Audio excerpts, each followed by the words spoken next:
Hi Saurabh, welcome to the Transformer Series Season Hi, 2. It's really good to be talking to you today. thank you very much for having me here. So Saurabh, I was thinking that you joined the bank, ICICI Bank in about 1999, and you had a long and illustrious career across, customer service, HR, and, government banking. What was it that kind of prompted you to move to the ICICI Foundation work? What was it that inspired you, and when did you do that? I moved 3 years back into foundation, and just a correction that I continue to hold the portfolio of government banking. I see. So there is a business portfolio and there is the ICICI Foundation. Uh, I mean, if I have to say what attracted me to foundation, I think is more to do with where you come from, how you're brought up. So, I mean, in short, the way I would narrate that being brought up in a campus of agriculture university where my father was a horticulturist, I see. and we had our own, or we continue to have our own farmland, and having worked in industrial relations in a place like Satara, so have worked on worker welfare, Mhm. moved to Bombay and continue to work with, medical representatives welfare. So HR in the earlier days used to be more of industrial relations. Right. So there was a welfare role in that. So there was an agricultural background. There was a background where I could understand welfare of people, and somewhere the combination always attracted that. Can I do something for the society? Mhm. And as the CSR Act came in, Mhm. it required people who could understand and implement things for a corporate. And the way I see it, that corporate CSR is very different from individual philanthropy, and you're responsible. So, you're more or less into a running like a business where you're responsible to shareholders, to the board, to your customers at large. So, as a responsibility, it's a higher responsibility than a business responsibility. Right. In a business responsibility, you achieve numbers and people clap for you. But in CSR, the impact is long term and you don't get immediate claps. And these long term impacts have to be sustained Sure. in a manner where, today I'm an employee, I can get transferred. Mhm.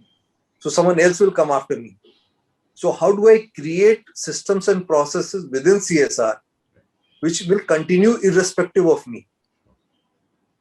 So, these are things which excite because Right. being an ICSF foundation, the funds are there, Mhm. there is management support, there's tremendous amount of support from the board, and you have capable people working with you where you can work on designing processes and systems which later on can sustain the CSR movement. So that's what excites me. Right. So, the foundation itself is called ICSI Foundation for Inclusive Growth. So, what are the areas that the foundation decided to work on, and how were they kind of considered, and what, according to you, is the way you look at inclusive growth? I would go back slightly into history that ICICI came up as a development finance institution. So development was always an agenda of this financial institution.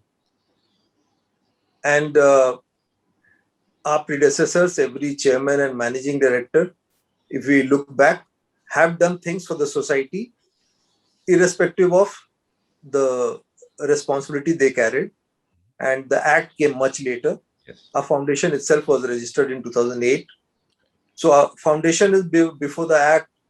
A lot of development work which has happened before the act. Some of the methodologies are changing to align ourselves with the act and the responsibilities the act throws on us. But net, uh, because development being an agenda of this organization, it continues in the DNA, and I would respect the DNA of the organization the brand ICICI, which a lot of us carry within ourselves and continue on the development agenda. As an organization, you have looked at both. You had looked at, executing a lot of work on your own, and you have also kind of had experience of working with NGOs and civil society organization for your implementation. So how do you see the difference in two, and what has been your experience in either implementing projects directly or along with NGOs? See, our experience has been mixed. Mhm. And again, going back, it's not just my experience. There were other people who have headed the foundation before me. And we pick up everybody's experience and try and see what is best for the brand ICICI and the agenda of brand ICICI. Mhm. So when we look back, we clearly see that partnering with an NGO is slightly difficult because the way we think, coming from a corporate background and from a corporate background looking at corporate social responsibility as being something where we hold ourselves extremely responsible for every rupee spent and every action that's being taken on the ground.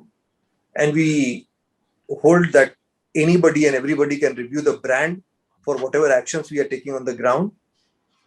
So finding partners who are equally responsible and capable Mhm. is not easy. Right. It's not easy. Right. I mean, if you really ask me, there are a handful of people Mhm. where you can trust them Mhm. with a similar agenda. Mhm. So that's one part Mhm. where I'm commenting on the capability of the partners. Okay. And probably in time to come, in few years, probably there'll be many more people who will develop this capability in a more structured manner and make themselves available to corporates. So as of now, there are thousands in small numbers, but the bigger ones probably will be more in time to come. So I'm optimistic about that. The other thought that comes to mind, and I think specifically in the case of ICICI and ICICI Foundation, do you see that in a situation where there is a crowded marketplace and brands are becoming very similar and there is difficult to create differentiation? Do you think philanthropy and doing development work can actually create a differential for some of the big corporate brands in the minds of their customers and stakeholders? I think so. I mean, uh, I'll take it in two parts that only philanthropy or only CSR will not build your brand, because your brand stands for certain services and certain promises that you make on behalf of the brand. So the first thing is what your brand promises and what the brand is offering. The second part is the brand socially responsible? Okay. So the combination will receive accolades. Only profit motive or only social motive, I don't think so will work. So I think what you're saying is some of this work needs to be celebrated, and to use your expression, you said some of the other achievements which don't get celebrated, maybe some of the development work needs to be celebrated both by corporates and by civil society organizations working. My sense is that not too much of the development work done by corporates and civil society organizations gets spoken about, because I think if it is shown and it's celebrated more, my sense is that you would have more people kind of investing in it. What do you think about that?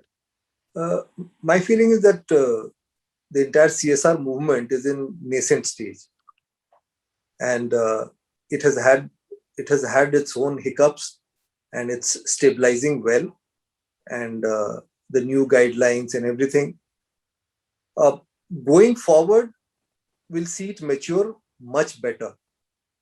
So my personal experience of the 3 years that when I came into this field, what I used to hear around me to what I listen around me has changed significantly. I mean, the voice of CSR professionals is maturing. I think experiences is coming up. And if I look at myself 3 years back and today, I think I've changed. I've learned a lot talking to people like you and others in the market. And this is an area where you need to listen a lot. Mm-hmm. There is a lot of information around. If you are able to listen carefully, you can capture a lot of information and really make a difference. And I'm saying that India never had it so good. Today, with almost 20,000 crores of money going into CSR, with so many professionals giving up their regular career and working in CSR, this is a catalyst movement. This is a catalyst movement, and the result of this movement will be seen sooner than later. I'm extremely optimistic about it. Thanks, Saurabh. That is really encouraging. I think that's a great encouraging note to kind of take forward. And we really hope that we have more thinking people like you who are willing to kind of invest long term in the area of development work and listen to people and learn from each other. So thank you very much for sharing your experience and insights. It was really nice talking. Thank you so much.